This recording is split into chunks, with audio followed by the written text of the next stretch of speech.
Parang parang ina-underestimate ako ng kalaban ko. Sa mundo ng boxing, parang lagi na lang in-underestimate. Pero yun yung gustong-gusto ko kasi ma-force ko yung yung katawan ko na magsipag lagi para manalo nitong laban na to.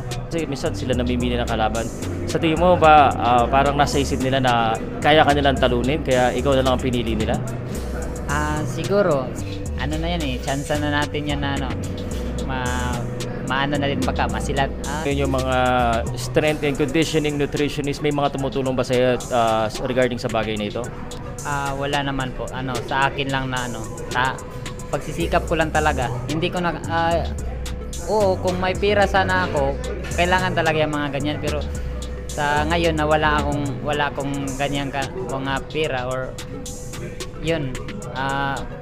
Sa akin talaga yung disiplina na lang talaga sa sarili ko yung inaano ko ngayon.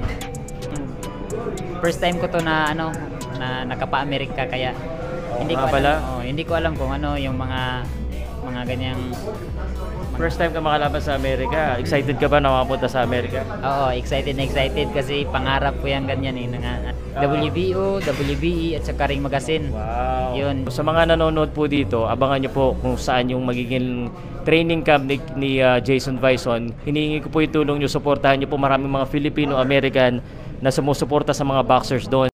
Powercast Sports. If you're new here, don't forget to subscribe and hit the notification bell. Pausulit pa ako sports, kasama natin si Jason Bison, future world champion natin. Bakit? Kasi may laban siya kay Oscar Collazo. Kailan nga yung laban mo? Ngayong paparating na September 20 po. September 20, at syempre kakagaling lang namin sa Games and Amusement Board na binigyan siya ng kumbaga courtesy doon ng Games and Amusement Board. Unang-una Jason, medyo maraming nagulat na nakuha mo yung opportunity na to kasi iniisip nila baka si Pedro daw or si Jerusalem ang makuha. Kailan mo nalaman na ikaw ang makakalaban ni Oscar Collazo? Ngayon lang palang August pala. Ngayon na August. Na may laban daw kami may laban kami kay Oscar Collazo. Ngayong parang supporting event lang sana kami kanila Crawford at Canelo. Pero nag-iba yung plano nag-iba pala yung plano nila na sila daw magpo-promote. Pero yun, doon ako naganahan ako doon kasi na yan chance na natin yan na maano na rin baka masilat, hindi naman baka masilat natin yung word na ganun para biglang may pasabog tayo bigla sa pagdating sa laban ba. Alam mo, nakakagulat yung sinabi mo, no? Kasi unang-una, undercard ka pala dapat ng Crawford Canelo. Ganda sana yun. Oo. Ganda sana yun kasi pero main event ka ngayon. Kami na main event. Sila na magpo-promote. Pero matanong kita, kasi hindi ka naman talaga sa minimum weight eh. May idea ka ba kung bakit ikaw binigyan ng opportunity? Naghanap sila ng sabihin sa akin ng manager ko, naghanap sila ng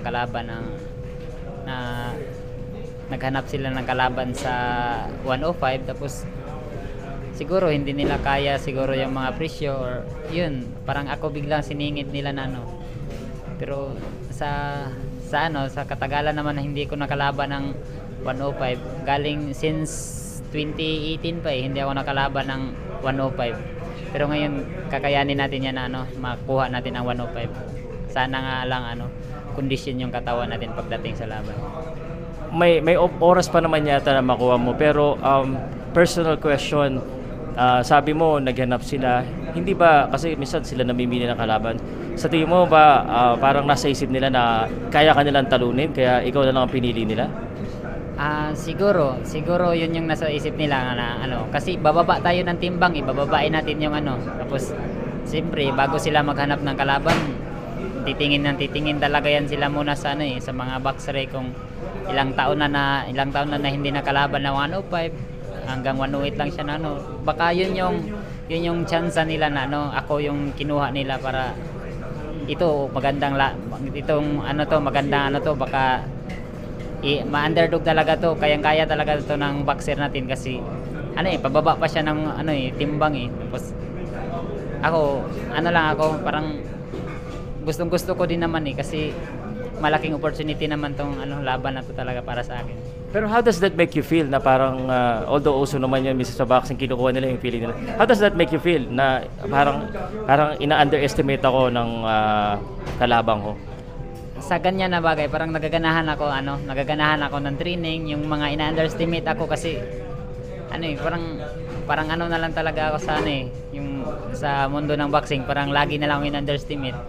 Pero yun yung gustong-gusto ko kasi ma-force ko yung yung katawan ko na magsipag lagi para manalo nitong laban na to. Yun yung nasa isip ko sa ngayon. Speaking of underestimate, speaking yung laban mo, how do you plan to get your weight na matagal ka nang hindi nakalaban sa minimum weight? Ano na bang plano ngayon? Anong stage ng training camp mo? At yung proseso ng pagbaba ng timbang ngayon ang pinakamahirap lagi para sa boxer. Paano mo kukuha yung timbang mo ngayon na pinakamababa? 2 years, no? Sabi mo? 5 years? 6 years? 6 years ata? Oo. Paano mo kukuha ngayon ang baba ng timbang ngayon? Kaya ba? Inuunti-unti ko lang sa pagkain. Hindi masyado ako kumakain ng sa umaga. Parang maintain lang yung kain ko, tapos pag kaya ng training ko at saka sa lakas ko, unti-unti ko naman kukunin yung yung binabawasan ko lagi yung kain ko pag pag kaya ng katawan ko at saka sa tiyan ko. Yun inunti-unti lang ko lang na pagbawas sa pagkain. So, matanong din kita kasi uso ngayon yung mga strength and conditioning nutritionist. May mga tumutulong ba sa'yo regarding sa bagay na ito? Wala naman po. Sa akin lang na sa pagsisikap ko lang talaga. Hindi ko oo, kung may pera sana ako, kailangan talaga yung mga ganyan, pero sa ngayon na wala akong ganyan mga pera or yun. Sa akin talaga yung disiplina na lang talaga sa sarili ko yung inaano ko ngayon para makuha ko yung timbang at saka maging kondisyon yung katawan ko sana soon. Actually kasi dalawa kalaban mo, timbangan tsaka si Oscar Colazo dahil matagal ka na hindi nakakuha. And talagang kailangan desidido ka dito sa laban na ito. So itong itong laban mo nito, nagpe-prepare ka na, saka magte-training, sino trainer mo, saan ang training camp? Sa ngayon sa pa muna kami dun sa Baguio, mga I think ngayong last month ng August mapapalipad na kami pa Amerika para hindi kami jet lag pagdating doon sa maka-recover kami or makaano kami sa klima doon. Uy, maganda. Lilipad ka ng maaga. Parang 20 days, parang gano'n. Parang ganyan, mga 20 days. Kasi bago lang kasi ako pag ganyan, parang first time ko to na nakapa-Amerika, kaya hindi ko alam kung yung mga ganyang first time ka makalaban sa Amerika. Excited ka ba na makapunta sa Amerika? Oo, excited kasi pangarap ko yung ganyan tapos belt pa, 3 belt. 3 belt? Pati ring? Pati ring magazine. So ano yung mga belt? WBO, WBE at saka ring magazine. Wow. Yun yung yun yung goal ko sa na manalo talaga ako sa laban ko. Yun yung goal nasa isip ko. Kaya pinagsisikapan ko na saan sa Amerika pala? Sorry saan sa Amerika ikaw magte-training, alam mo na? Hindi ko pa alam yung kung saan kami sa Amerika, saan kami magti-training sa Amerika, hindi ko pa alam. Sa mga nanonood po dito, abangan nyo po kung saan yung magiging training camp ni Jason Vaison. Hinihingi ko po yung tulong nyo, suportahan nyo po maraming mga Filipino-American na sumusuporta sa mga boxers doon. May mensahe ka ba sa kanila para suportahan kanila either financially or support emotionally? Nandoon sila para suportahan ka. Suportahan niyo po ako sa aking paparating na laban. Sana manalangin po natin na makuha natin yung makuha natin tong yung opportunity na to. Maraming salamat po sa inyong mga suporta po. Thank you very much. Suportahan natin si Jason Bison. Pero matanong kita bago natin tapusin, si Oscar Colazo maangas. May 3 Pilipino na natinalo ito. Anong masasabi mo doon? Ang masasabi ko lang sa ipapakita ko lang sa sa laban kasi hindi naman tayo sa pinagsisikapan lang naman natin na na makuha natin tong pero basta ipapakita ko sa laban kung anong galaw ko doon. Pero anong mindset mo kasi parang mahirap manalo ng knockout pero at sumusugod nito si Oscar Colazo. Anong mindset mo sa laban? Tapusin or i-knockout siya? Hindi ko kasi ngayon na maaga lang matapos maaga ko lang matapos siya kasi magaling din yun si Oscar Colazo eh. Alam ko na din yun, batang palaban din yung may pride din yun eh. Kaya abangan lang natin sa pagdating sa laban. Yun lang po yung Sige, mensahe na lang kay Oscar Colazo, baka may mensahe kay Oscar.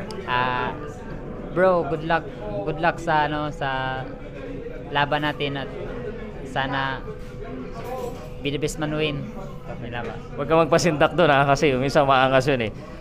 Sige, last message na ngayon sa lahat ng mga gusto mong pasalamatan, sponsor, mga tao sa Pilipinas, sa buong mundo na hingin natin ng support sa laban mo.